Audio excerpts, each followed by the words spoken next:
श्री घोषरते धनुजनी रोषिणी सुत रोषिणी दुर्मत शोषिणी सिंधु सुते जय जय हे महिषासुर मर्दिनी रम्य कपर्दिनी शैलसुते जय जय हे महिषासुर मर्दिनी रम्य कपर्दिनी शैलसुते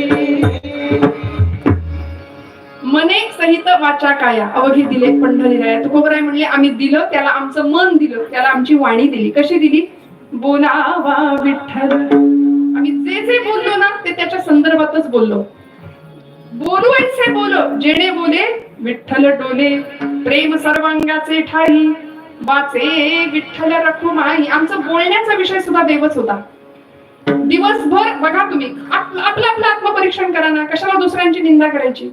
दिवसभर या वाणीने आम्ही किती लोकांची निंदा करण्यामध्ये वाणीचं पाप करून घेतो.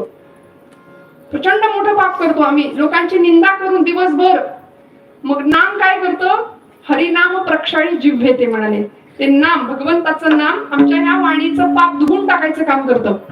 त्यामुळे बोलायचं काय? विठ्ठलच बोलायचं, देवाविषयीच, कृष्णाविषयीच, भगवंताविषयीच बोलावं. मने सहित वाचा काया देह. देह देवासाठी दिला, देवे दिला देह.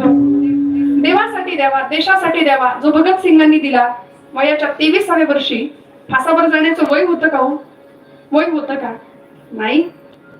पण इन्कलाब जिंदाबादचा नारा घुमला आणि त्या जेलमध्ये फाशी देत असताना त्या वेळेला बरोबर भगतसिंगांची आई तुरुंगाच्या कानाला, त्या भिंतीला कान लावून रडत होती. सगळ्यांनी विचारावं, माँ आप क्यों रो रही हो? आपका 23 साल का भगत फांसी पे जा रहा है इसलिए आप रो रही हो. आई काय असते? त्याग कशाला म्हणतात? मने सहित वाचा काया अवघी दिले. काय देह देऊन टाकला देवासाठी, देशासाठी. आईने उत्तर द्यावं, नाही मेरा भगत आज फांसी पे जा रहा है इसलिए मैं नहीं रो रही हूँ. माझा भगत चाललाय म्हणून मी नाही रडत. मला एकच भगत आहे देशमातेला द्यायला, म्हणून मी रडते. अशी 7 पोरं माझ्या पोटी जन्माला आली असती ना तरी ती मी मातृभूमीच्या चरणावर वाहिली असती. याला म्हणायचं त्याग, याला म्हणायचं स्वार्थ त्याग.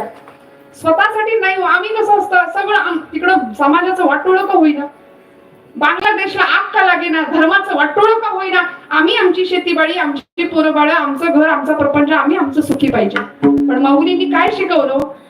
हे विश्वची माझे घर ऐसी मती जयाची स्थिर किंबहुना चराचरा आपणची झाला. हे विश्वची माझे घर. म्हणून सबंध जगामध्ये आपला भारत हा देवभूमी मानला जातो. वसुधैव कुटुंबकम ही आपली धारणा आहे. भगवंताला, देवाला, देशाला, धर्माला काय द्यायचं? तुकोबराय म्हणतात मने सहित वाचा काया अवघे दिले पंढरीराया. मग म्हणाले ज्याला द्यायचंय तो केवढा मोठा आहे, किती मोठी सत्ता आहे त्याची. अभंगाचं 3रं चरण. सत्ता सकळ